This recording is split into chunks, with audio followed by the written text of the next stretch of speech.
នេះគឺជាសាច់រឿងដែលបានកើតឡើងនៅក្នុងខេត្តកណ្ដាលគឺនៅក្នុងឆ្នាំ1908ជាងគឺជាឆ្នាំដែលប្រជាជនកម្ពុជារបស់យើងត្រូវបានរួចផុតពីរបបខ្មៅងងឹតគឺរបបប្រល័យពូជសាសន៍ប៉ុលពតក្រោយរបបនោះដួលរលំប្រជាជនដែលត្រូវជន្លៀសចេញពីទីក្រុងឲ្យទៅធ្វើការងារនៅតាមបណ្ដាខេត្តផ្សេងខ្លះក៏វិលត្រឡប់ទៅរកគ្រួសារដើម្បីជួបជុំប្រពន្ធកូនចំណែកឯខ្លះទៀតក៏ត្រូវរៀបការគ្រួសារថ្មីហើយសម្រេចចិត្តរស់នៅក្នុងភូមិស្រុកដែលប៉ុលពតបានជម្លៀសឲ្យមកធ្វើការនៅទីនេះតែម្ដងបើទោះជារបបប្រល័យពូជសាសន៍ខ្មៅងងឹតនោះត្រូវបានដួលរលំក្តីប្រជាជនអាចវិលត្រឡប់ទៅរកក្រុមគ្រួសារឬបង្កើតគ្រួសារថ្មីក៏ដោយក៏ប៉ុន្តែសន្តិភាពក៏មិនទាន់ទទួលបានពេញលេញនៅឡើយទេគឺប្រជាជនរស់នៅទាំងភាពភ័យខ្លាចដោយសារតែ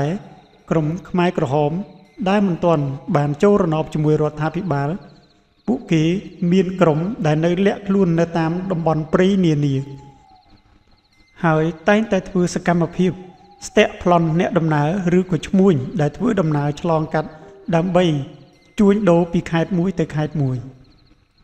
ហើយនៅសម័យនោះប្រជាជនមានការរស់នៅលាយឡំច្រើនមូលហេតុដែលខ្ញុំនិយាយដូចនេះគឺដោយសារតែប្រជាជនកម្ពុជាយើងមួយចំនួនខ្លះក៏បានវិលត្រឡប់ទៅស្រុកកំណើតដោយខ្ញុំបញ្ជាក់ខាងក្បាលវីដេអូអញ្ចឹងគឺគាត់ទៅស្វែងរកសាច់ញាតិនៅឯស្រុកកំណើតឯប្រជាជនខ្លះទៀតក៏តាំងទីលំនៅនៅលើដីថ្មីហើយបង្កើតគ្រួសារថ្មីរួចក៏បន្តរស់នៅមកដល់ពេលបច្ចុប្បន្ន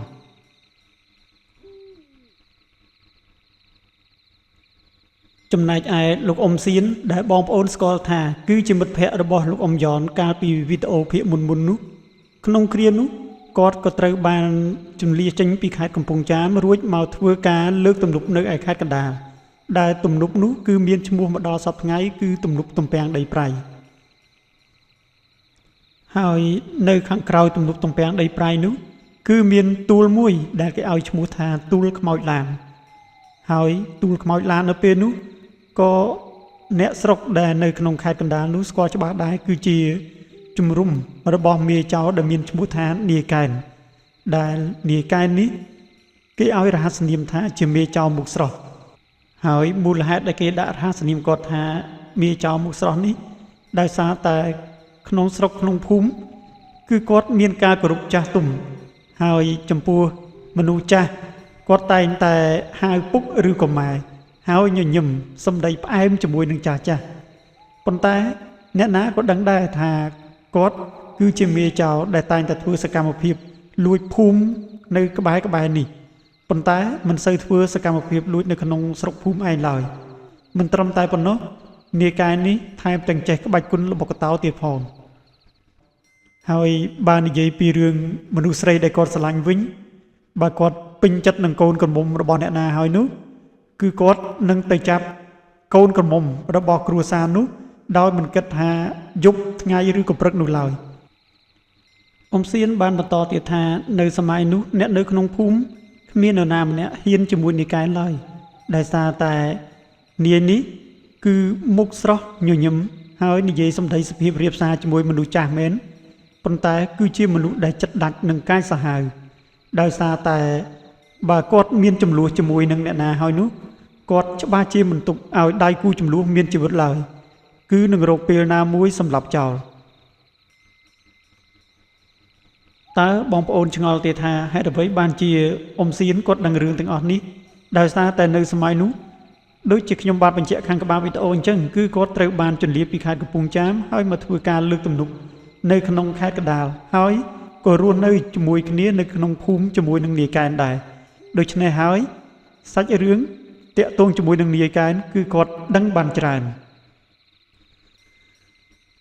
អូខ្ញុំវិតែភ្លេចជម្រាបបងប្អូនពីចំណុចសំខាន់នៃរឿងមួយទៀតទៅហើយគឺនាយកែននេះមានគ្រូរបស់គាត់មួយទៀតឈ្មោះថាតាលូញដែលគេស្គាល់ថាគឺជាគ្រូអាគមហើយក៏ជាធ្មប់ផងដែរដោយសារតែគាត់ជាអ្នកភ្លុករកស៊ីដុតខ្មោចហើយជារឿយគេតែងតែកត់សម្គាល់ឃើញគាត់មានអាការៈ ផ្លែប្លែករហូតដល់ថ្ងៃមួយគឺម្ចាស់បុណ្យសពបានឃើញផ្ទាល់ភ្នែកតែម្ដងគឺលោកតាលូញបានជាយកសាច់សាកសពយកទៅជ្រលក់ជាមួយនឹងទឹកត្រីរួចហើយពិសាជាមួយបាយដែលរឿងនេះធ្វើឲ្យអ្នកដែលបានឃើញហេតុការណ៍នោះមានការខ្ពើមរអែមជាខ្លាំងរហូតដល់ក្អួតវោកវាក់ពេញតែរូបបុណ្យតែម្ដងហើយខ្លឹមរឿងសំខាន់ថាតើអ្នកណាជាអ្នកបង្ក្រាបក្រុមចោរនីកែននិងប៉ះអាគមគ្នារហូតដល់បង្ក្រាបតាលូញបាននោះបន្តិចទៀតនេះបងប្អូននឹងដឹងថាគាត់គឺជាអ្នកណាជាមិនខានឥឡូវនេះខ្ញុំបានសូមនាំអារម្មណ៍បងប្អូនមកជួបជាមួយនឹងដំណើររឿងដែលនាំឲ្យមានការប៉ះទង្គិចគ្នាជាមួយនីកែននិងគ្រូរបស់គាត់តាលូញតែម្ដង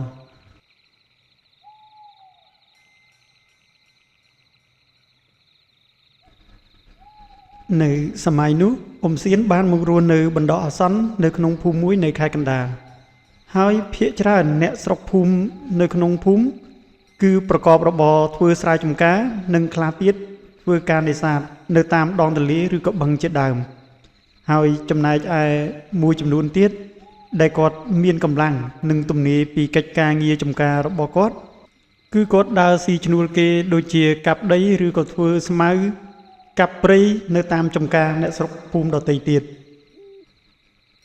ហើយអ៊ំសៀននៅពេលនេះគាត់ក៏មានផ្ទះមានដីសម្រាប់ដាំដំណាំផងដែរហើយដំណាំដែលគាត់ដាំនៅពេលនោះគឺដំណាំចេកពងមាន់បងប្អូនប្រហែលជាស្គាល់ហើយគឺសំដៅទៅលើចេកដែលមានផ្លែខ្លីៗហើយតូចហើយអ្នកភូមិដែលរស់នៅជាមួយគាត់នៅក្នុងភូមិគឺសឹងតែ 80% ទៅហើយដែលគេ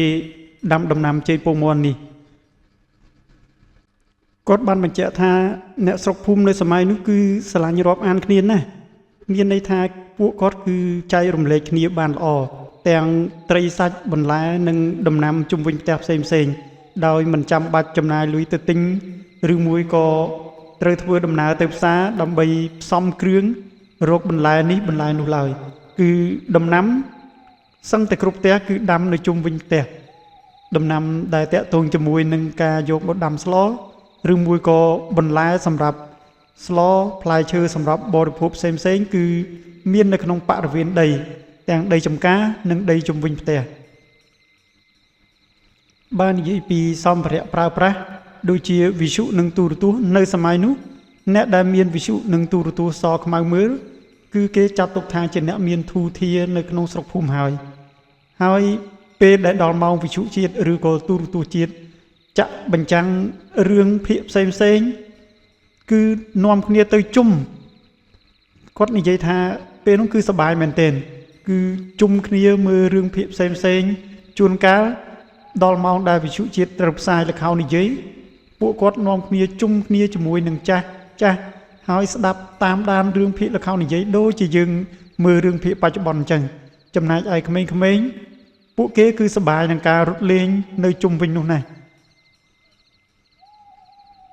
គាត់បញ្ជាក់ថាបាននិយាយអំពីម្ហូបអាហារបន្លែត្រីសាច់គឺមិនចេះខ្វះទេឲ្យតែយើងឧស្សាហ៍ហើយទាស់តែម្យ៉ាងគត់គឺសន្តិសុខនិង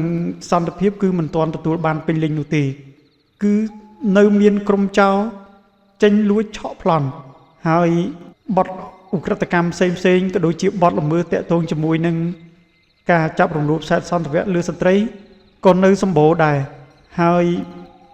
បើធ្វើដំណើរនៅពេលល្ងាចឬក៏ពេលយប់តែហ៊ានប្រហែសគឺច្បាស់ជាត្រូវចោរលួចប្លន់ហើយបើស្ត្រីធ្វើដំណើរជាមួយគ្រួសារតែ2ឬក៏3នាក់ទាំងក្រមុំក្តីទាំងមានប្រពន្ធប្តីហើយក្តីក៏ត្រូវពួកចោរប្លន់ហើយរំលោភសម្លាប់ទៀតផងហើយមុខសញ្ញាដែលលួចប្លន់ឬក៏ចាប់ស្ត្រីទៅបង្ខាំងដើម្បីទុករំលោភនោះនៅសម័យនោះអ្នកស្រុកភូមិណាក៏ស្គាល់ដែរគឺគេមានឈ្មោះថានាយកែនហើយនាយនេះក៏គេឲ្យរហស្សនាមថាជាមាចោរមុខស្រស់មូលហេតុដែលអ្នកស្រុកភូមិដាក់រហស្សនាមគាត់ដូច្នេះដោយសារតែនៅក្នុងស្រុកភូមិគឺគាត់សភាពរៀបសារជាមួយនឹងមនុស្សចាស់ដែលនៅក្នុងភូមិហើយតែងតែហៅមនុស្សចាស់ថាជាពុកឬក៏ជាម៉ែហើយបាននិយាយពីរឿងផឹកស៊ីស្រវឹងវិញបើស្រួលជាមួយគាត់ គឺមិនភ័យព្រួយនៅរឿងចេញលុយថ្លៃស្រាលឡើយគឺគាត់ចេញឲ្យទាំងអស់ហើយបើនិយាយចុះសម្រងជាមួយគាត់ថែមទាំងឲ្យលុយចាយឬមួយក៏ធានាការពារនៃរឿងហេតុផ្សេងឬក៏ពេលមានកម្មវិធីអ្វីតាក់ទងជាមួយនឹងការសបាយមានបុណ្យទាននៅក្នុងភូមិមានការរំលែកអីជាដើមគឺគាត់តែងតែធានាការពារអ្នកដែលស្និទ្ធស្នាលជាមួយគាត់និងនិយាយចុះសម្រងជាមួយគាត់ប៉ុន្តែបើសិនជាគាត់ឆ្លោះជាមួយនរណាហើយនោះគឺអ្នកនោះមិនរួចខ្លួនឡើយមិនយូរមិនឆាប់នឹងត្រូវគាត់គំរាមធ្វើបាបឬក៏សម្លាប់តែម្ដងនៅពេលនោះអ៊ំសៀនក៏ជាអ្នកភូមិម្នាក់ដែលនាយការនេះធ្លាប់និយាយលេងរាក់ទាក់ហើយធ្លាប់មកលេងផ្ទះគាត់ផងដែរហើយនាយការនេះគឺគាត់គោរពម្ចាស់ផ្ទះមួយគឺគាត់ឈ្មោះពូដនហើយនឹងមីងថនដែលជាអ្នកមានធូរធារជាងគេនៅក្នុងភូមិនៅពេលនោះពូដននិងមីងថនគឺជាគ្រួសារទី1ដែលគាត់បានទិញទូរទស្សន៍សខ្មៅមុនគេហើយល្ងាចឡើងផ្ទះរបស់គាត់គឺមានអ្នកភូមិជាច្រើនទៅមើលទូរទស្សន៍នៅផ្ទះគាត់ហើយអ៊ំសៀនក៏ឧស្សាហ៍ទៅមើលទូរទស្សន៍នៅផ្ទះគាត់ផងដែរនៅថ្ងៃមួយគឺចម្លែកយ៉ាងខ្លាំងគេមិនសូវដែលឃើញនាយកែនមកផ្ទះពូដននិងមីងថនអស់មួយរយៈទៅហើយដោយសារតែឮដំណឹងថាគេបានចេញទៅភូមិផ្សេងប៉ុន្តែមិនដឹងថាគាត់ចេញទៅរកស៊ីអ្វីឬក៏ធ្វើអ្វីនៅភូមិផ្សេងនោះទេហើយមួយរយៈក្រោយដែលពូដននិងមីងថនចាប់ផ្ដើមទិញទូរទស្សន៍ថ្មីចូលផ្ទះនោះគេក៏ឧស្សាហ៍ឃើញនាយកែនេះមកផ្ទះគាត់ជាញឹកញាប់តែគេមកមិនបានយូរនោះទេពេលខ្លះគេមកអង្គុយលេងសួរសុខទុក្ខពូដននិងមីងថនមួយសន្ទុះគេក៏ត្រឡប់ទៅវិញហើយពេលខ្លះមានអ្នកភូមិផ្សេងដែលប្រុសចាស់គាត់ឡើងពីចំការមកគាត់មកអង្គុយជុំគ្នាលេងរួចហើយមានការជួបជុំដកមេជជែកគ្នាលេងទីទួចនោះក៏ឃើញពូកែនឹងចូលមកអង្គុយហូបចុកជាមួយគេហើយនិយាយលេងជាមួយគេនោះដែរហើយនៅពេលនោះម្នាក់គឺមិនមានអ្នកណាហ៊ាននិយាយអ្វីចំទាស់ចិត្តគាត់នោះទេគឺដឹងតែពីស្របហើយធ្វើទឹកមុខធម្មតាមិនអោយគាត់មានការចាប់អារម្មណ៍ឬមួយក៏ថ្នាក់ចិត្តឡើយដោយសារតែប្រវត្តិរបស់គាត់អ្នកណាក៏ដឹងដែរអញ្ចឹងហើយគឺគេមិនចង់ឲ្យមានរឿងដល់ខ្លួនគេក្នុងក្រុមគ្រួសារគេឡើយក្រោយមកទៀតនៅថ្ងៃមួយម៉ោងប្រហែលជា9ព្រឹកអ្នកភូមិបានឃើញបុរសមួយក្រុមមានគ្នាប្រហែលជា4ទៅ5នាក់អាយុប្រហែលជា20ជាងទៅ30ហើយក្នុងចំណោមពួកគាត់នោះក៏មានម្នាក់មានវ័យចំណាស់ជាងគេគឺអាចនិយាយបានថាអាយុប្រហែលជា40អីហ្នឹងហើយនៅក្នុងដៃរបស់ពួកគាត់គឺមានចបកាប់មានបង្គីបាវហើយនៅក្នុងបាវនោះមើលទៅដូចជាមានចានឆ្នាំងនិងអង្ករជាដើមពួកគេបានដើរកាត់មុខផ្ទះពូដននិងមីងថនហើយពេលនោះអ៊ំសៀនក៏នៅអង្គុយលេងនៅផ្ទះពូដនមីងថនដែរគឺបន្ទាប់ពីបាយថ្ងៃត្រង់រួចគឺគាត់មកជជែកគ្នាលេងនិងរងចាំតាមដានទស្សនារឿងភាគដែលគេចាក់តាមប៉ុស្តិ៍ទូរទស្សន៍ផងភ្លាមនោះអ៊ំសៀនក៏បានសួរទៅពូដនថាបងនេះសត្វអ្នកផ្លាយមួយទាំងអស់តើហើយពួកគេដឹងជាមកពីណាខ្លះទេណោះមើលទៅមានបង្គីមានចបកាប់ហើយវិចទាំងអង្គមានចានឆ្នាំងផងប្រហែលជាដើររកការងារធ្វើទេដឹងអ៊ំដនក៏ឆ្លើយទៅកាន់អ៊ំសៀនវិញថាឯងសួរខ្ញុំឲ្យខ្ញុំសួរណាបើយើងនៅនេះទាំងអស់គ្នានឹងហើយពួកគាត់ក៏ជប់ប្រជែកគ្នាត្រឹមនឹងលុះដល់ម៉ោងប្រហែលជាជាង3ជិត4ទៅហើយនោះគេក៏បានសង្កេតឃើញបុរសមួយក្រុមនោះដើរមកម្ដងទៀតគឺសម្ដៅចូលមកផ្ទះពូដនវិញថន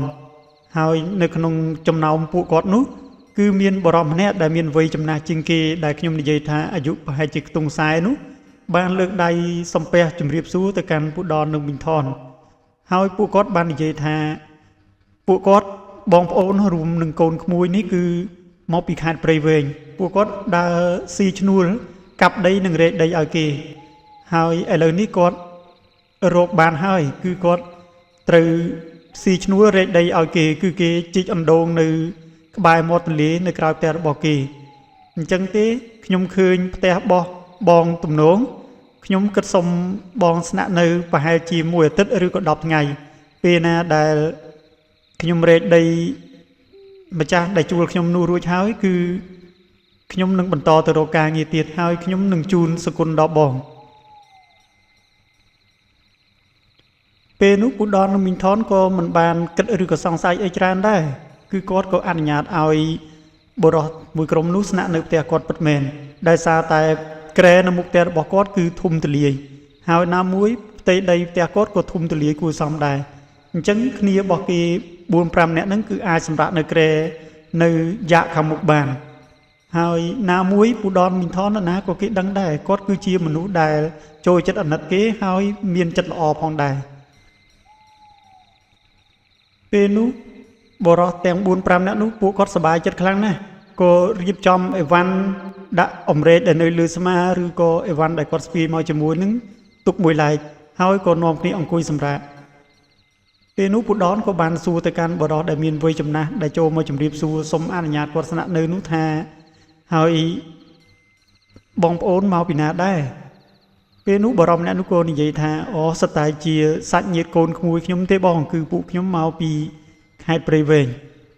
ពូដននិងមីងថនឮអញ្ចឹងក៏គាត់សួរបន្ថែមថាតើបងមករកការងារអ្វីដែរអូដូចតែខ្ញុំបានប្រាប់បងអញ្ចឹងគឺ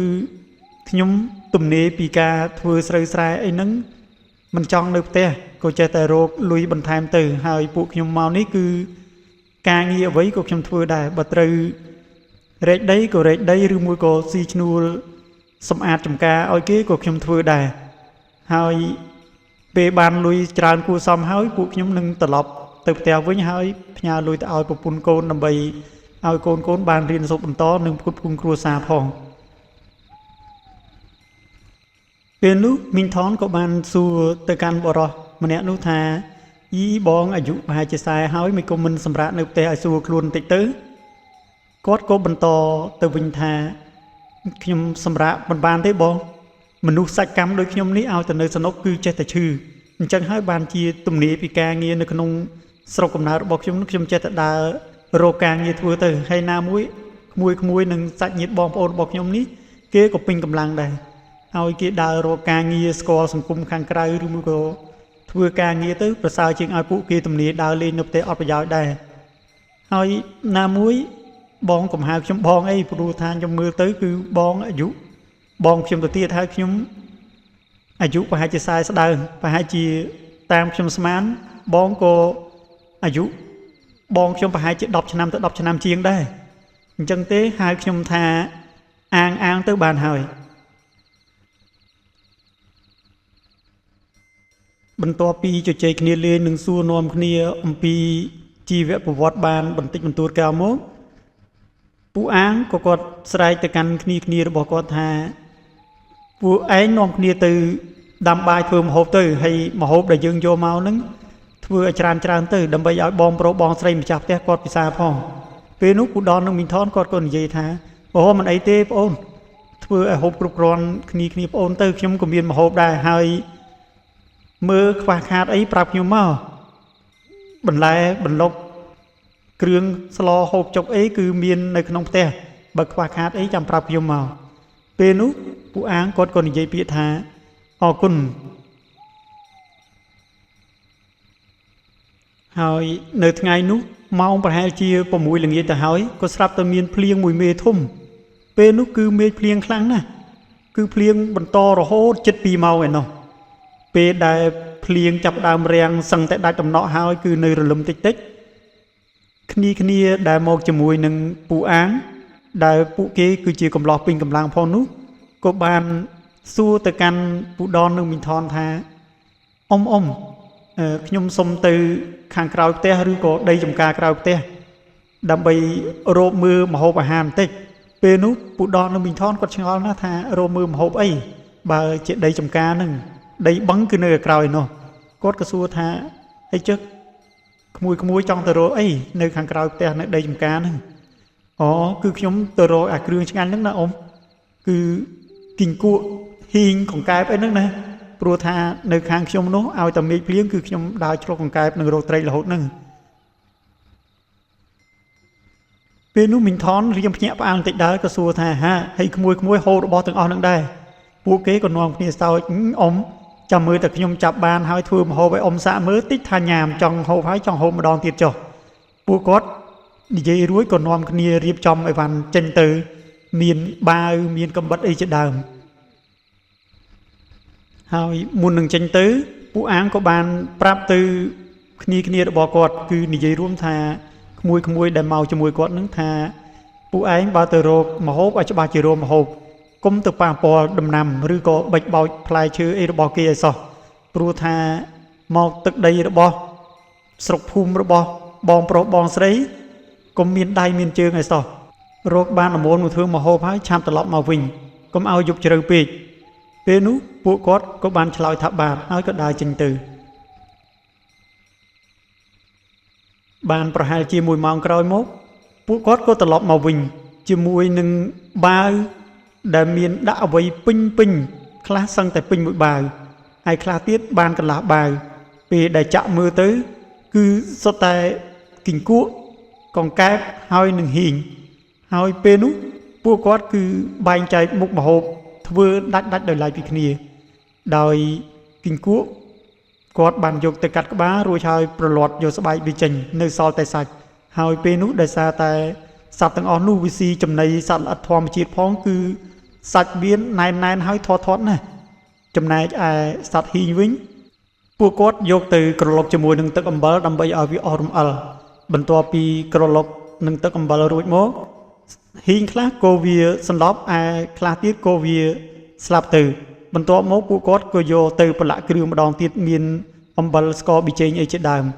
ហើយក៏ដាក់ផ្ទះបំពងខ្លាញ់គឺថាឡើងស្រួយស្រោបពេលនោះសំបីតែពុដននិងមីងថនពេលដែលបានហូបម្ដងហើយក៏គាត់និយាយថាគាត់មិនដែលបានសាកសត្វទាំងអស់នឹងទេព្រោះធ្លាប់តែឃើញបោះពេលដែលវានៅរស់គឺគួរឲ្យឆ្អែមនិងរអើមែនទែនប៉ុន្តែមិននឹកស្មានថាពេលដែលគាត់សាកបងហូបមើលទៅគឺវាមានរសជាតិឆ្ងាញ់ចឹងសោះលុះថ្ងៃបន្ទាប់មកទៀតក្រោយពីពួកអាងនិងក្មួយរបស់គាត់ឡើងមកពីធ្វើការងារឲ្យគេវិញគឺគាត់មកធ្វើម្ហូបនិងសម្រាប់នៅផ្ទះពូដនមីនថនជាធម្មតាហើយម្ហូបដែលនៅសល់ដែលគាត់រកបានកាលពីយប់មុនគឺដូចជាហ៊ីងជាដើមនោះគឺគាត់យកមកបំពងដើម្បីហូបជាមួយបាយទៀតហើយគាត់ជួនពេលនោះអ៊ំសៀនក៏បានមកលេងផ្ទះពូដនមីនថនដែរពេលដែលមកគឺចំពេលដែលក្រុមពូអាងហើយនឹងក្មួយរបស់គាត់នោះកំពុងតែហូបបាយនិងដកមីទៅជែកគ្នាលេងល្មមហើយអ៊ំសៀនក៏បានដើរចូលពេលដែលគាត់កន្លែងឃើញម្ហូបនោះគាត់មានអារម្មណ៍ថាដូចជាញញើតបន្តិចដែរលុះដល់ពូដនមីងថនប្រាប់ថាឲ្យសាកបន្តិចមើលហើយនឹងពូអាងគាត់ជំរុញបន្ថែមថាសាកបន្តិចទៅបងធ្វើឆ្អិនហើយបងឯងទៅខ្លាចអីពេលនោះគាត់ក៏ចាប់ផ្ដើមកាច់យកភ្លៅហ៊ីងមកខាងយកមកហូបគឺថាទំពាលន់សោកខ្ញោកតែម្ដងពេលនោះអ៊ំសៀនក៏បដូរចិត្តភ្លាមហើយនិយាយថាអីឆ្ងាញ់របស់គេមែនតើឡើងជាតិមកនេះហើយពីណាគេបកាយធ្វើមែនពេលនោះពូអាងគាត់សើចហើយក៏និយាយថាអូគឺក្មួយហ្នឹងណាបងអាមេឃភ្លៀងកាលពីយប់មុននោះពួកគេនាំគ្នាទៅរោមហូបគឺចាប់បានគីង្គក់ហ៊ីងអីជាដើមហ្នឹងហើយហ៊ីងប្រឡាក់នេះគឺនៅសល់ទេទើបខ្ញុំយកមកបំពងហូបជាមួយបាយហ្នឹងទៅហើយបង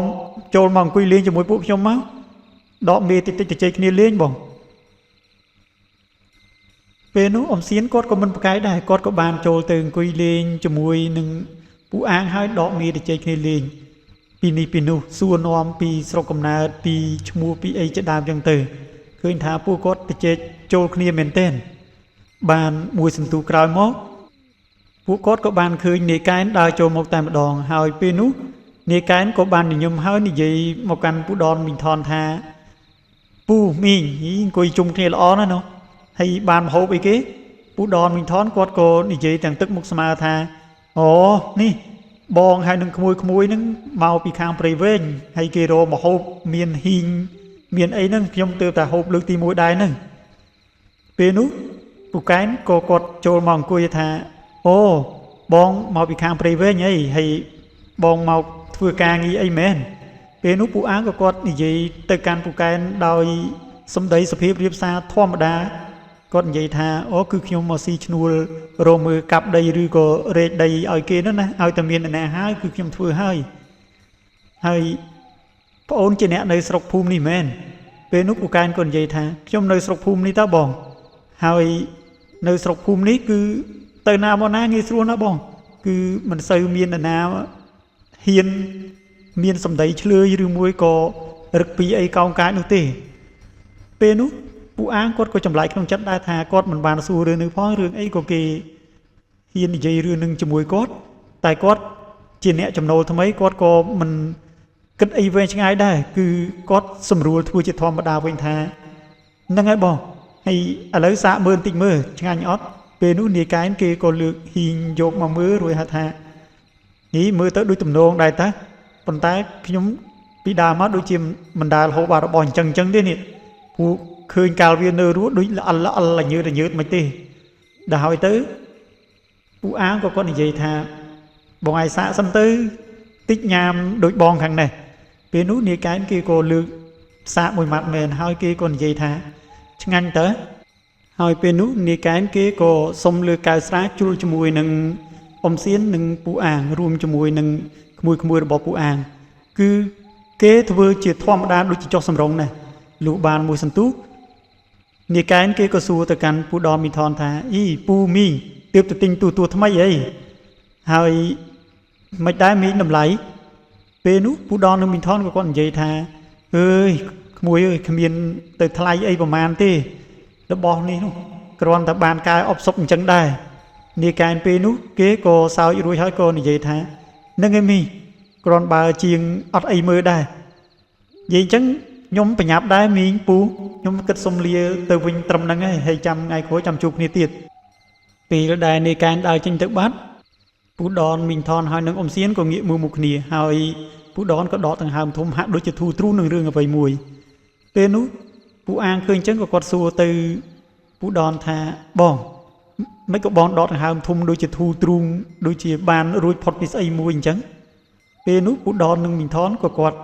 មើលទៅថាតើនាយកែនគេទៅឆ្ងាយហើយឬនៅហើយមើលឆ្វេងស្ដាំក៏គាត់និយាយទៅកាន់ពូអាងថាអូនដឹងទេអានេះវាជាមុខសញ្ញាវាចោលដែលវាចូលចិត្តប្លន់នឹងលួចប៉ុន្តែគ្រាន់តែថាវាមិនសូវលួចនឹងប្លន់អ្នកនៅក្នុងភូមិឯនោះទេគឺវាលួចនឹងប្លន់នៅភូមិអ្នកដទៃហើយនៅក្នុងភូមិគឺដូចប្អូនបានឃើញអញ្ចឹងវាសភាពរៀបសារជាមួយមនុស្សចាស់មុខញញឹមប៉ុន្តែតាមពិតបើមានចលួជាមួយវាគឺវាជាមនុស្សសាហាវខូខើណាស់អញ្ចឹងហើយបានជារាល់ពេលដែល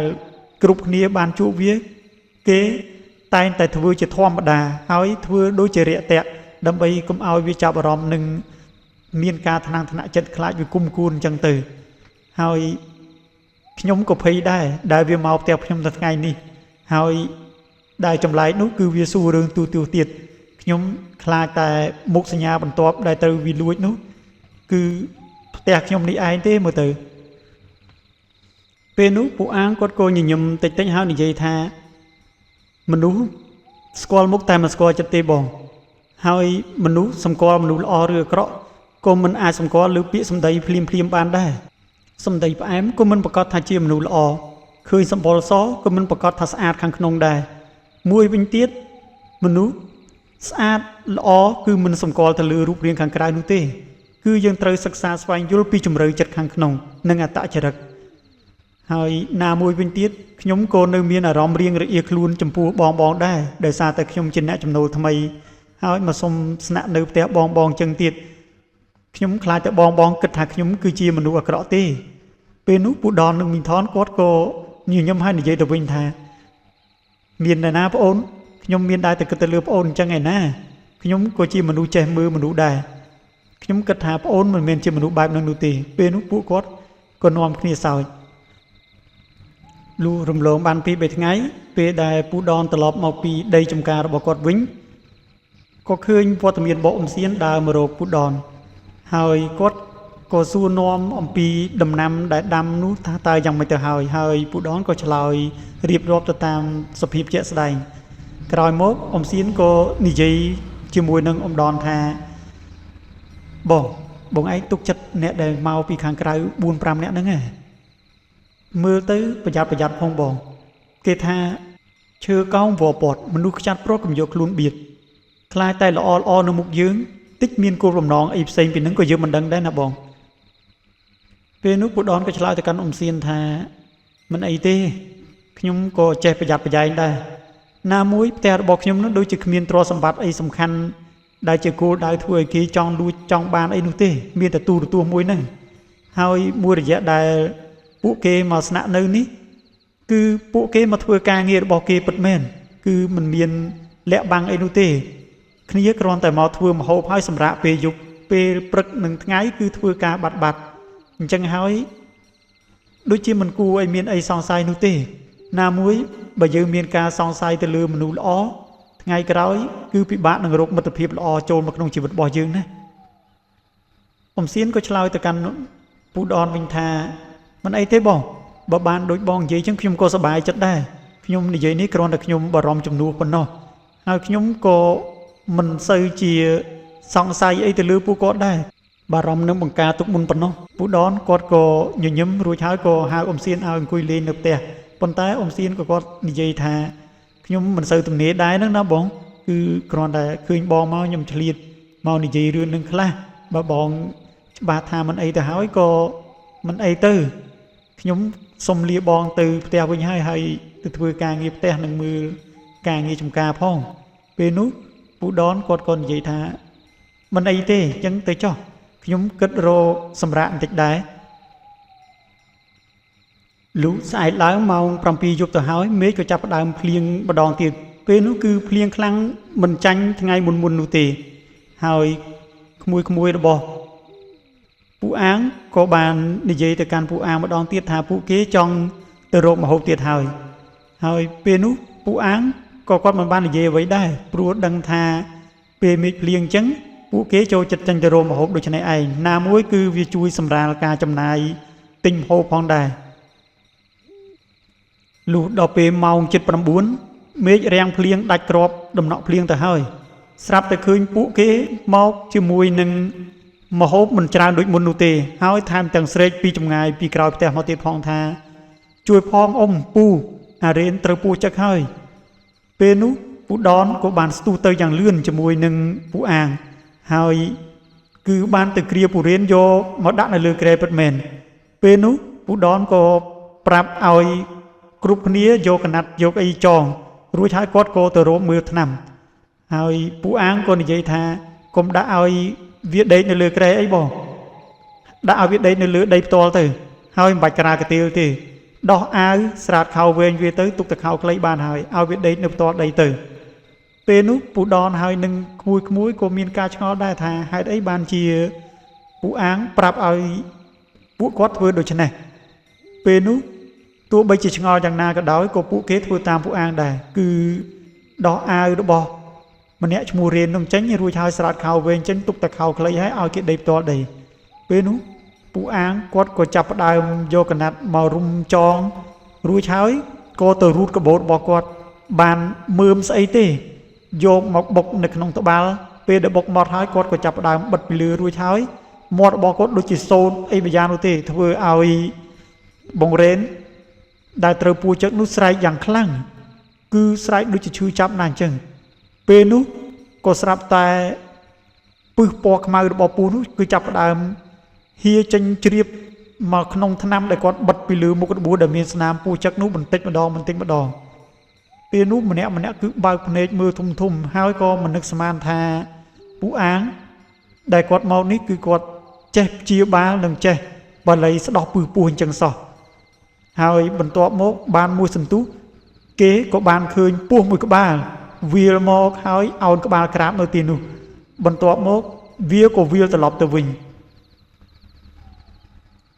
ពេលនោះបរិមម្នាក់ក៏បានស្រែកឡើងថាព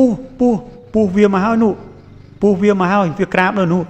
គ្រប់គ្នាក៏បានកលេចមើលទៅឃើញពស់នោះគឺវាអោនក្បាលក្រាបចូលពិតមែនហើយបានមួយសន្ទុះវាក៏វាលត្រឡប់ទៅវិញពួកគេ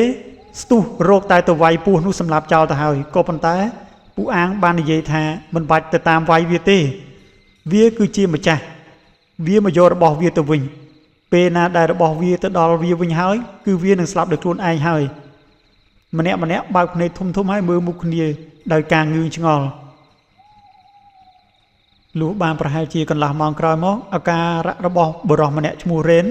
ក៏បានធូរស្បើយគឺគេលែងដេកធ្ងោឈឺចាប់គឺគេសង្ងំដេកស្ងៀមហើយពូដនជាមួយនឹងពូអាងក៏ចេះតែអង្គុយយកថ្នាំទៅលាបនៅចំមុខរបួសរបស់គេ លុះដល់យប់ជ្រៅដែលឃើញថាអាការៈជំងឺរបស់បរោះឈ្មោះរ៉េននោះបានធូរស្រាលហើយគេសងំដេកលងលក់ហើយនោះណាមួយម្នាក់ក៏ងងុយពិបាកទ្រាំដែរពួកគាត់ក៏នាំគ្នាចូលសម្រានអស់ទៅ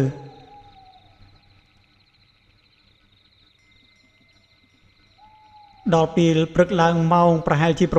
6បរោះម្នាក់ដែលមកជាមួយនឹងពួកអាងដែរនោះក៏ស្រែកឆោឡោឡើងដោយគេស្រែកថាអ៊ំបាត់ទូយើងហើយបាត់ទូយើងហើយពេលនោះគ្រប់គ្នាក៏ភ្ញាក់មកមីមើលហើយម្នាក់មានទឹកមុខភ័យយ៉ាងខ្លាំងពេលនោះបរោះម្នាក់ក៏បាននិយាយថាខ្ញុំឆ្ងល់ណាស់យប់មិញគឺខ្ញុំដេកលក់ស្រួលគឺមិនដឹងខ្លួនសោះតែម្ដងដូចជាមានស្អីត្រូវសណ្ដំមិនទេហើយជើងខ្ញុំជាធម្មតាខ្ញុំដាក់គងលើអាគុយទូនឹងតែឆ្ងល់ថាមិនក៏វាយកទៅស្រួលមិនក៏ខ្ញុំមិនដឹងខ្លួនអញ្ចឹងពេលនោះម្នាក់គឺឆ្ងល់ផងភ័យផងដែលឃើញដូច្នេះអ៊ំដនក៏គាត់និយាយថាប្រហែលជាគ្នារបស់ពួកវានឹងហើយពេលនោះពួកអាងក៏និយាយថាបងចង់សម្ដៅទៅលើបរិបម្នាក់ដែលមកជួបជាមួយនឹងយើងកាលពីថ្ងៃមុននឹងមែនពួកដនគាត់ក៏ងក់ក្បាលហើយពួកអាងគាត់ក៏និយាយបន្តថាឥឡូវយើងទៅរកមើលនៅជុំវិញនេះសិនទៅរកមើលនៅដីចំការឬក៏ក្រៅផ្ទះបងសិនទៅក្រៃលោមានតម្រុយមានដានជើងពួកគេថាតើពួកគេចូលមកក្នុងផ្ទះរបស់យើងនៅចំហៀងណាពីខាងកើតពីខាងលិចឬក៏មកតាមផ្លូវចំការដីក្រោយផ្ទះពេលនោះពួកដនពួកអាងរួមទាំងបរោះប្រមាណអ្នកទៀតក៏បានដើរមកដីក្រោយផ្ទះពិតមែនពួកគេដើរមកក្រោយផ្ទះបានប្រហែលជា30ទៅ40ម៉ែត្រក៏បានឃើញអាគុយទូទុកចោលនៅខាងក្រោមដើមឈើមួយដើមពិតមែនហើយពេលនោះពួកដនគាត់ក៏និយាយឡើងថាឯជើពួកនេះបើវាលួចទាំងទូទាំងអាគុយមិនក៏វាមិនយកទៅទាំងអស់ទៅមិនក៏វាយកតែទូហើយទុកអាគុយនៅនឹងធ្វើអីពេលនោះបរោះម្នាក់នៅក្នុងចំណោមនោះក៏និយាយថាប្រហែលជាអាគុយវាធ្ងន់ទេហ្នឹងបានវាលើកទៅមិនរួចវាប្រុងយកដែរតែវាយកទៅមិនរួចហើយវាខ្លាចម្ចាស់ផ្ទះតន់ក៏វាតម្លាក់ត្រឹមនឹងចោលទៅហើយម្នាក់ទៀតក៏និយាយដែរថាវាមិនដែលចោលមកលួចផ្ទះគេមានគ្នាតែ2-3នាក់ទេហើយបើវាមកមានគ្នា2-3នាក់ពិតមែនអាគុយប៉ុណ្ណឹងវាក៏សែងយកទៅរួចដែរតែមិនក៏វាទុកអាគុយនៅហ្នឹងហើយវាយកទូទៅអញក៏វាឆ្ងល់រឿងនេះដែរហើយក្រឡេកទៅមើលពូដនគឺគាត់កំពុងតែដើររុករកមើលតាមកំពូលព្រៃជុំវិញផ្ទះគាត់គឺគាត់វែករកមើលសពអស់ហើយទឹកមុខរបស់គាត់គឺមិនសប្បាយចិត្តនោះទេដោយឃើញដូច្នេះពូអាងក៏ទៅនិយាយជាមួយនឹងពូដនថាបងឥឡូវអញ្ចេះចុះខ្ញុំគិតថាបងក៏ប្រហែលជាសង្ស័យពួកខ្ញុំដែរឥឡូវដើម្បីចង់ដឹងថាអ្នកណាជាចោរឲ្យពិតប្រាកដខ្ញុំជាមួយនឹងពួកក្មួយនេះសុខចិត្តចូលលុយធ្វើការឲ្យគេដែលបានពីស៊ីឈ្នួលគេមកនេះចូលគ្នាដើម្បីជួយទិញទូរទស្សន៍ថ្មីមួយជូនបងទៅចុះលឿនអញ្ចឹងពូដនក៏ងាកមុខមកនិយាយជាមួយនឹងពូអាងថាមិនអីទេខ្ញុំជឿជាក់លើប្អូនទាំងអស់គ្នាថាមិនមែនជាអ្នកធ្វើរឿងអញ្ចឹងនោះទេហើយចំពោះរឿងដែលទាំងអស់គ្នាចង់ចូលលុយជាមួយនឹងខ្ញុំដើម្បីទិញទូរទស្សន៍ថ្មីដាក់សងខ្ញុំនោះក៏មិនបាច់ដែរប៉ុន្តែពូអាងក៏គាត់នៅតែនិយាយដដែលថាបងខ្ញុំមិនចង់មានឈ្មោះជាអ្នកចំណាក់ស្រុកមកនៅស្រុកភូមិគេហើយជាប់ឈ្មោះអាក្រក់នៅក្នុងចិត្តគេត្រឡប់ទៅវិញនោះទេហើយធ្វើបែបនេះក៏ដើម្បីវេកមុខឲ្យដឹងថាអ្នកណាជាចោរពិតប្រាកដផងដែរដោយមើលទៅឃើញថាពូអាងគឺជាមនុស្សដែលមានទឹកចិត្តដូច្នេះពូដនគាត់ក៏យល់ព្រមហើយពួកគាត់គឺពិតជាបានទៅទិញទូរទស្សន៍ថ្មីពិតមែនពេលដែលបានទូរទស្សន៍ថ្មីមកហើយពូអាងក៏និយាយទៅកាន់ពូដននិងមីងថនថាឥឡូវបងនៅឲ្យស្ងៀមទុករឿងនេះឲ្យខ្ញុំជាអ្នកចាត់ចែងហើយរឿងមុខសញ្ញាដែលមានការលួចនៅក្នុងភូមិនោះគឺប្រកាសជាមានរលុកក្នុងជាមិនខានទេហើយបើបងសង្ស័យទៅលើអ្នកណាក៏បងកុំបញ្ចេញដែរហើយពួកខ្ញុំក៏ដូចគ្នាគឺខ្ញុំធ្វើជាធម្មតាគឺជាអ្នកចំណាក់ស្រុកហើយមករស់ស៊ីធម្មតាដោយមិនដឹងរឿងអ្វីទាំងអស់ហើយយើងចាំមើលទាំងអស់គ្នាថា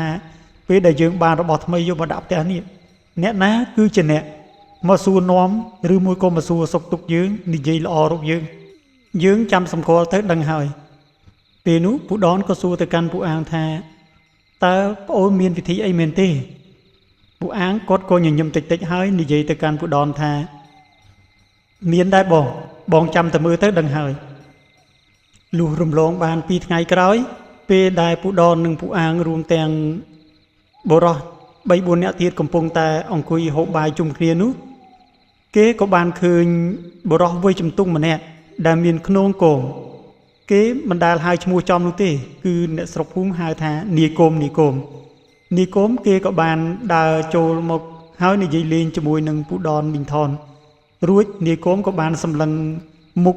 ពូអាងហើយនឹងបរោះប្រមាណអ្នកទៀតដែលកំពុងតែអង្គុយហូបបាយពេលនោះគេក៏និយាយថាមិនហើយពូមីងថ្ងៃមុនឮសូរថាចៅចូលលួចទូអីពូមីងហើយនេះទូថ្មីទើបតែទិញអីពូដនគាត់ក៏ធ្វើជាធម្មតានឹងនិយាយថាទើបតែទៅទិញហ្នឹងណាបើកំពុងតែជក់រឿងភាគផងបើមិនទិញថ្មីយកមកមើលវាដាច់ភាគណាមួយរឿងវាល្អមើលអញវាស្ដាយហើយអញចង់ដឹងណាចាំមើលអញទិញថ្មីចាំមើលវាបាត់ទៀតអត់វាលួចទៀតអត់ពេលនោះនាយគមគេក៏ញញឹមហើយនិយាយថាអើយពូអើយចៅវាមិនដែលមកលួចកន្លែងដដែលញឹកជាប់គ្នាអញ្ចឹងទេវាលួចត្រាតែយើងភ្លេចខ្លួនគឺគេនិយាយបណ្ដាសម្លឹងមើលទៅទូរបណ្ដាហើយភ្នែករបស់គេក៏ចេះតែលួចដៀងមើលម្ដងម្កាលមកកាន់ពូអាងហើយនឹងបរោះ3-4នាក់ទៀតនោះពេលនោះគេនិយាយអ្វីក៏និយាយទៅគឺពូអាងគាត់មិនចាប់អារម្មណ៍អ្វីទាំងអស់គឺគាត់ហូបបាយបន្ទាប់ពីហូបបាយរួចគាត់ក៏ដើរចូលទៅខាងក្រោយហើយចេញមកវិញគឺគាត់កាន់ម្ហូបមួយចានហើយក៏និយាយទៅកាន់នីគមនោះថាហើយប្អូនមកពីណាដែរនីគមក៏និយាយទៅកាន់ពូអាងវិញថាអូខ្ញុំទំនេរពីការងារស៊ីឈ្នួលកាប់ដីឲ្យគេគឺខ្ញុំចេះតែដើរលេងទៅណាពូហើយស្មើនឹងបាយទឹកហើយឬនៅបើមិនទាន់បាយទេនេះម្ហូបហើយបាយគឺនៅសល់ខ្លះដែរចង់ហូបបាយនៅនេះជាមួយពួកខ្ញុំអត់ពេលនោះនាយគមដែលឃើញម្ហូបទំនងហើយមានក្លិនឈ្ងុយផងដែរគេក៏យល់ព្រមហូបបាយនៅទីនេះពេលនោះមើលទៅមាត់របស់នាយគមហូបបាយជាមួយនឹងម្ហូបដែលពួកអាងឲ្យទៅគេនោះគឺទំនងឆ្ងាញ់ខ្លាំងណាស់ហើយម្នាក់គឺកៀងយោបល់អស់ហើយមិនដឹងថាត្រូវនិយាយអ្វីនោះទេគឺបានត្រឹមតែអង្គុយមើលគេហូបបាយតែប៉ុណ្ណោះពេលនោះនាយគមគេក៏និយាយថាម្ហូបឆ្ងាញ់ណាស់នេះហើយអានេះអីគេដែរពូមើលទៅដូចជាគីងគក់ពូអាងក៏និយាយថាមិនមែនទេគ្រាន់តែជាតឡនតនពងតែប៉ុណ្ណោះលើកទី1ហើយនេះពូដែលខ្ញុំបានហូបម្ហូបឆ្ងាញ់អញ្ចឹងហើយអាតឡនតនអននេះក៏ខ្ញុំមិនដែលហូបពីមុនមកឆ្ងាញ់មែនទែនពេលបានមួយសន្ទុះពូអាងក៏សួរទៅកាន់នីគមត្រង់តែម្ដងថាហេតុអីបានជានាំគ្នាមកចូលលួចទូផ្ទះរបស់បងប្រុសបងស្រីអញ្ចឹងដឹងទេថាគេសន្សំលុយវិបាកណាស់តម្រាំតែទិញរបស់មួយមិនក៏នាំគ្នាមកលួចទូរបស់គាត់អញ្ចឹងហើយរឿងដែលគួរឲ្យភ្ញាក់ផ្អើលខ្លាំងមែនទែននោះគឺនាយគមគេបាននិយាយត្រង់តែម្ដងថាខ្ញុំមិនចង់ទេពូរឿងអ្នកស្រុកភូមិឯនេះខ្ញុំមិនចង់ប៉ះពាល់ទេក៏ប៉ុន្តែធ្វើម៉េចបើមេរបស់ខ្ញុំបញ្ជាឲ្យពួកខ្ញុំមកលួចហើយនឹងគ្រាន់តែលឺចម្លើយដូច្នេះពូដននិងមីងថនរួមទាំងបរិបប្រមាណអ្នកដែលនៅទីនេះគឺស្រឡាំងកាំងបើកភ្នែកធំមើលមុខគ្នាអស់ហើយមិននឹកស្មានថាហេតុអីចៅវាងាយសារភាពថាខ្លួនវាជាចៅដូច្នេះសោះពេលបានលឺចម្លើយចេញពីមាត់នីគមដូច្នេះហើយធ្វើឲ្យពូដនប្រែទឹកមុខហាក់ដូចជាខឹងយ៉ាងខ្លាំងគឺសឹងតែផ្ទុះចេញមកក្រៅទៅហើយរោគតែស្ទុះទៅវាយនីគមប៉ុណ្ណោះពេលនោះក៏ត្រូវបានពូអាងចាប់ដៃជាប់ហើយមើលទៅមុខរបស់ពូដនរួចក៏ធ្វើជាសញ្ញាថាកុំឲ្យប៉ះពាល់គេឬក៏ប្រើហិង្សាអីលុះនីគមនោះគេបាយរួចហើយពូអាងក៏និយាយទៅកាន់គេថាឥឡូវរឿងលួចគេនេះគឺវាមិនល្អនោះទេនេះសំណាងហើយបងប្រុសបងស្រីគាត់ចិត្តធေါ်រស់នៅក្នុងភូមិគាត់មិនយកទោសពេយហើយលើក្រោយកុំធ្វើអញ្ចឹងទៀតណារស់ស៊ីរបរសុចរិតទៅរបរលួចឆក់ប្លន់គេនេះគ្មាននរណាគេស្រឡាញ់ចូលចិត្តហើយគ្មាននរណាគេគ្រប់គ្រងនោះទេពេលហ្នឹងនាយគមគេមិនបាននិយាយអ្វីទាំងអស់គឺគេដើរចេញទៅទាំងស្ងាត់ស្ងៀមតែម្ដង ហើយពេលនោះគឺពូដននឹងមីងថនគាត់ក៏ឆ្ងល់ខ្លាំងណាស់រួចក៏សួរទៅកាន់ពូអាងថាមិនក៏ងាយឲ្យវាទៅលឿនម្លេះដឹងថាវាជាចៅហើយខ្ញុំរៀបនឹងវាយវាទៅហើយមិនក៏គាត់ខ្ញុំធ្វើអីពូអាងគាត់ក៏និយាយថាបងនៅឲ្យស្ងៀមសិនទៅនេះវាគ្រាន់តែជាកូនចៅតូចតាចទេគឺយើងត្រូវតែរកឲ្យឃើញប្រភពថាតើមេរបស់វាកំពុងតែលាក់ខ្លួនស្នាក់នៅឯណាពួកនេះគឺវាមានគ្នារបស់វាទៀតហើយវាមានកន្លែងលាក់ខ្លួនរបស់វាខ្ញុំឲ្យវាទៅនេះគឺគ្រាន់តែខ្ញុំចង់ស៊ើបបន្តទៀតថាតើមេរបស់វាលាក់ខ្លួននៅឯណាប៉ុណ្ណោះអញ្ចឹងបងនៅស្ងៀមសិនទៅខណៈពេលដែលគាត់កំពុងតែនិយាយគ្នានោះក៏អ៊ំសៀនមកដល់លំមហើយក៏និយាយថាមិនហើយបងរឿងទូនោះដឹងថាអ្នកណាជាអ្នកលួចហើយឬនៅពេលនោះពូដនគាត់ក៏ឆ្លើយទៅកាន់អ៊ំសៀនវិញថាដឹងហើយបងខ្ញុំដឹងថាជាអ្នកណាហើយអ៊ំសៀនក៏និយាយឡើងថាអូដឹងអញ្ចឹងល្អហើយខ្ញុំសង្ស័យតែអ្នកនៅក្បែរនឹងទេបងពេលនោះពូដនគាត់មើលមុខអ៊ំសៀនរួចហើយគាត់ក៏ញញឹមតិចនឹងនិយាយទៅកាន់អ៊ំសៀនថាបងខ្ញុំដឹងថាបងកំពុងតែគិតអីតែបងប្រហែលជាគិតខុសមនុស្សហើយតាមពិតទៅប្អូនខាងនេះរួមនឹងក្មួយពួកគាត់គឺជាមនុស្សស្មោះត្រង់មិនដឹងអីនោះទេបងឈប់សង្ស័យលើគេទៀតទៅហើយរឿងដែលខ្ញុំថាខ្ញុំដឹងមុខសញ្ញាចៅដែលលួចទូរបស់ខ្ញុំនោះគឺខ្ញុំបានជួបកូនចៅវាហើយកូនចៅរបស់វាគឺទើបតែដើរចេញមិញនេះទេពេលដែលលឺពូដននិយាយអញ្ចឹងអ៊ំសៀនគាត់រៀងអៀនខ្លួនបន្តិចដែរគាត់ក៏មិនមាត់អ្វីទាំងអស់ហើយពូដនគាត់ក៏និយាយឡើងថាឥឡូវយើងគិតរកមធ្យោបាយយ៉ាងម៉េចដើម្បីឲ្យដឹងថាតើមេរបស់វានៅឯណាពេលនោះពូអាងគាត់ក៏និយាយដែរថាមិនអីទេបងទុកពេលឲ្យខ្ញុំមួយថ្ងៃពីរថ្ងៃទៀតទៅគឺនឹងដឹងហើយភ្លាមនោះពូដនគាត់ក៏សួរទៅកាន់ពូអាងថាអូខ្ញុំភ្លេចសួរមុននេះពេលដែលវាស៊ីបាយរួចហើយវាក៏និយាយអ្វីដែលជាការពិតតាមដែលបងសួរខ្ញុំឆ្ងល់ណាស់តែបងមានវិធីអីបានជាឲ្យវានិយាយចេញបានពូអាងគាត់ក៏និយាយឡើងថាមានអីទេបងខ្ញុំគ្រាន់តែចេះផ្លូវក្នុងបន្តិចបន្តួចប៉ុណ្ណោះដោយឮពូដននិងពូអាងនិយាយគ្នាដូចនេះអ៊ំសៀនគាត់ក៏និយាយត្រង់តែម្ដងហើយក៏សុំទោសទៅកាន់ពូអាងថាខ្ញុំសុំទោសបងផងព្រោះថាខ្ញុំពិតជាសង្ស័យទៅលើបងពិតមែនឥឡូវនេះខ្ញុំដឹងហើយថាការសង្ស័យមនុស្សដោយមិនបានស៊ើបឲ្យច្បាស់ឬក៏ចេះតែវិនិច្ឆ័យគឺវានឹងសាងកំហុសធំមួយឲ្យខ្លួនឯងពិតមែនហើយខ្ញុំសុំទោសផងរឿងដែលខ្ញុំគិតខុសលើបងកន្លងមកពេលនោះពូអាងគាត់ក៏ញញឹមរួចហើយ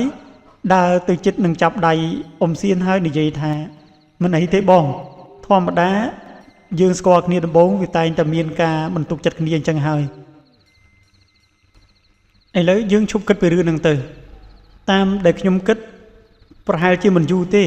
បើមិនយប់នេះគឺយប់ស្អែកពួកវានឹងមានបំណងចូលមកលួចទូរទស្សន៍នេះទៀតហើយអញ្ចឹង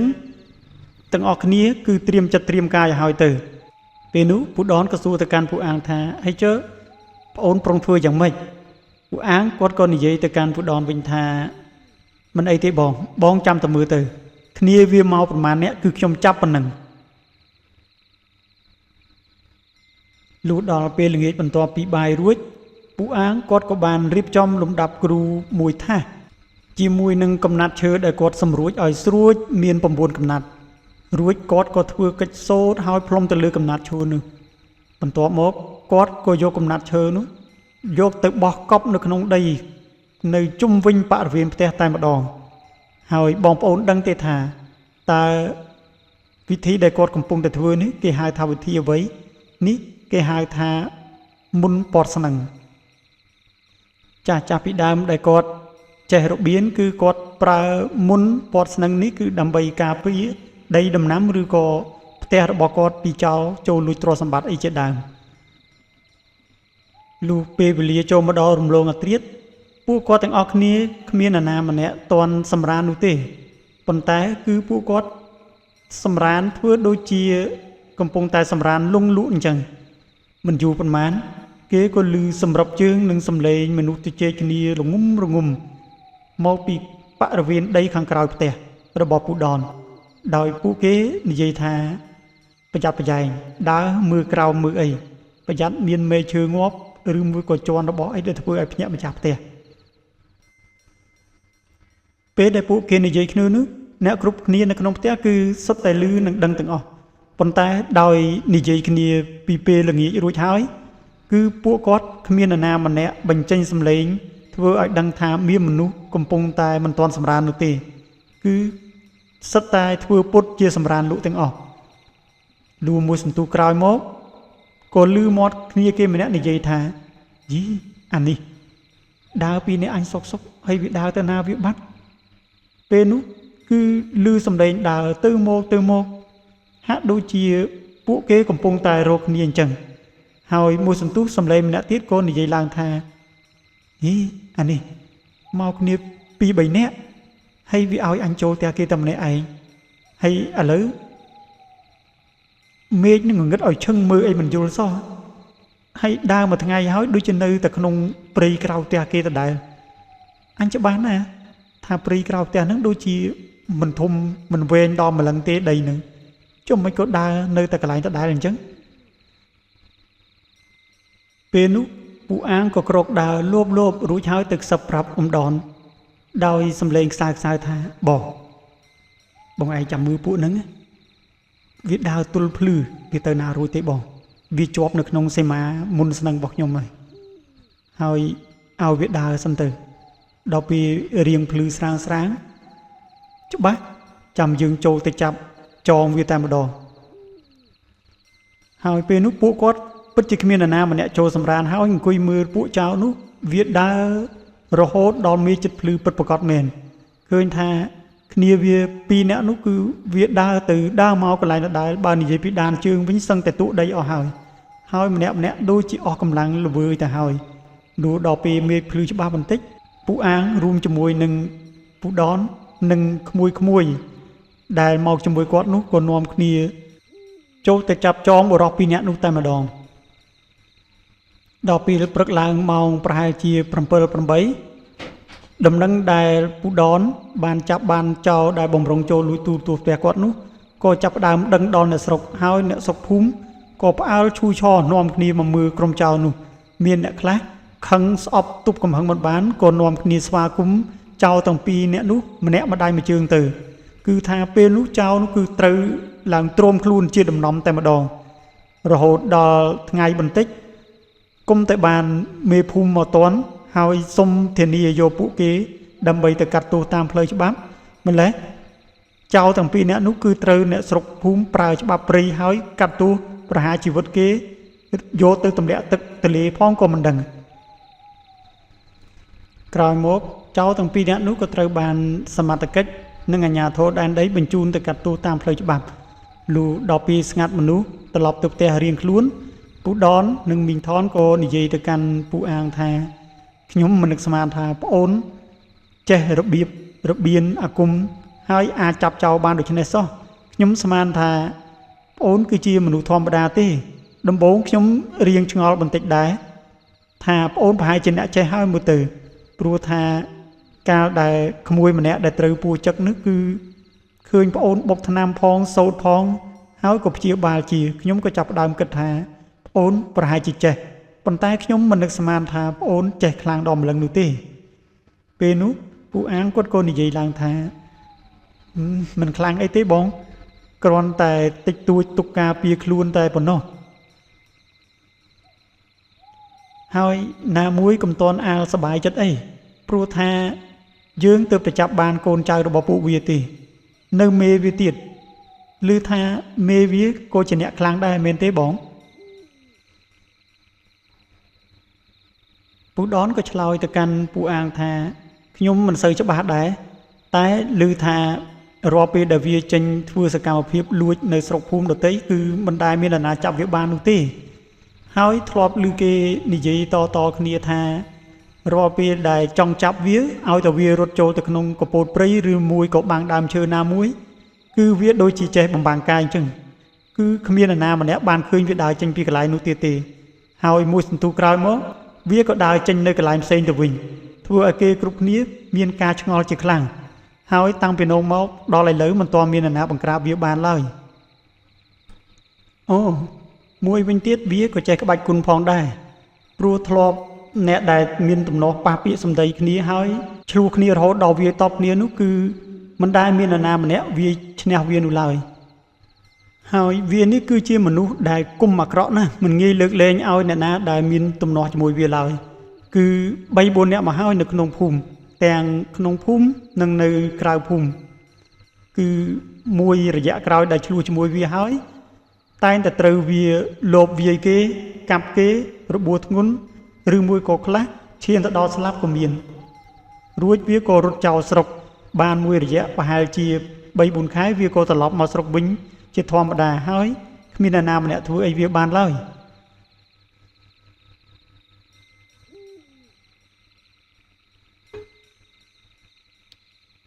ក្រោយពេលស្ដាប់ឮ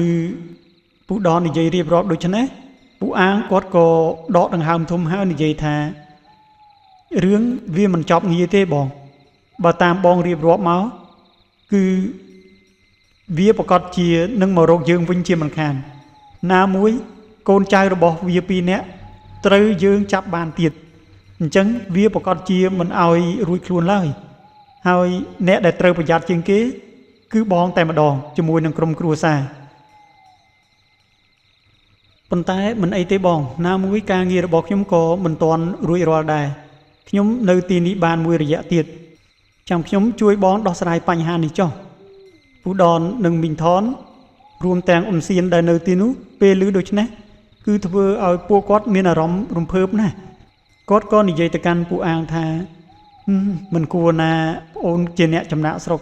ហើយមកស្នាក់អាស្រ័យនៅផ្ទះខ្ញុំបែរជានាំរឿងឲ្យប្អូនដោះស្រាយទៅវិញ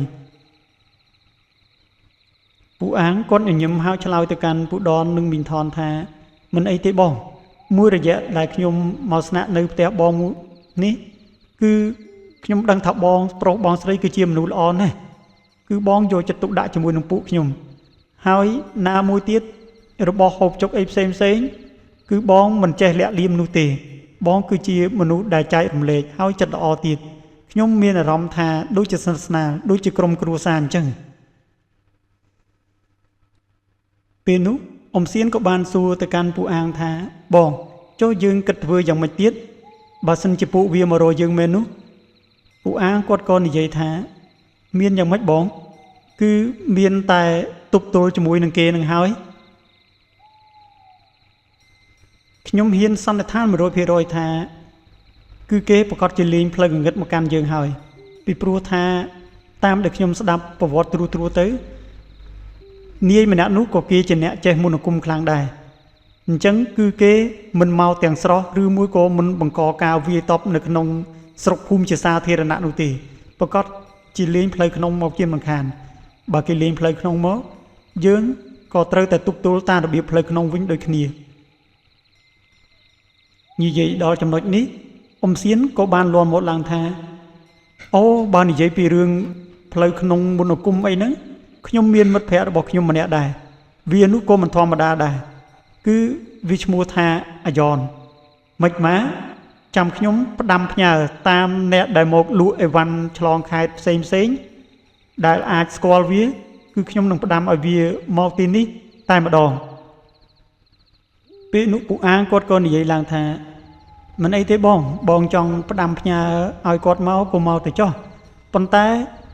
ការផ្ដាំផ្ញើឬមួយក៏ធ្វើដំណើរឆ្លងខេត្តនោះក៏វាត្រូវចំណាយពេលយ៉ាងហោចណាស់ក៏3 ទៅ 4 ថ្ងៃដែរពេលខ្លះអ្នកដែលរកស៊ីលក់ដូររបស់របរបិទតែគេឆ្លងខេត្តមែន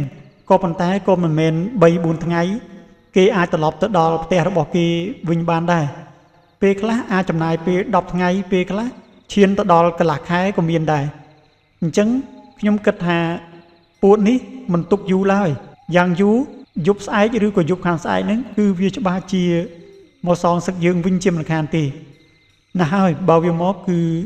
ទុកភារកិច្ចនេះឲ្យខ្ញុំទៅចុះលុះពេលពិភាក្សាគ្នាចប់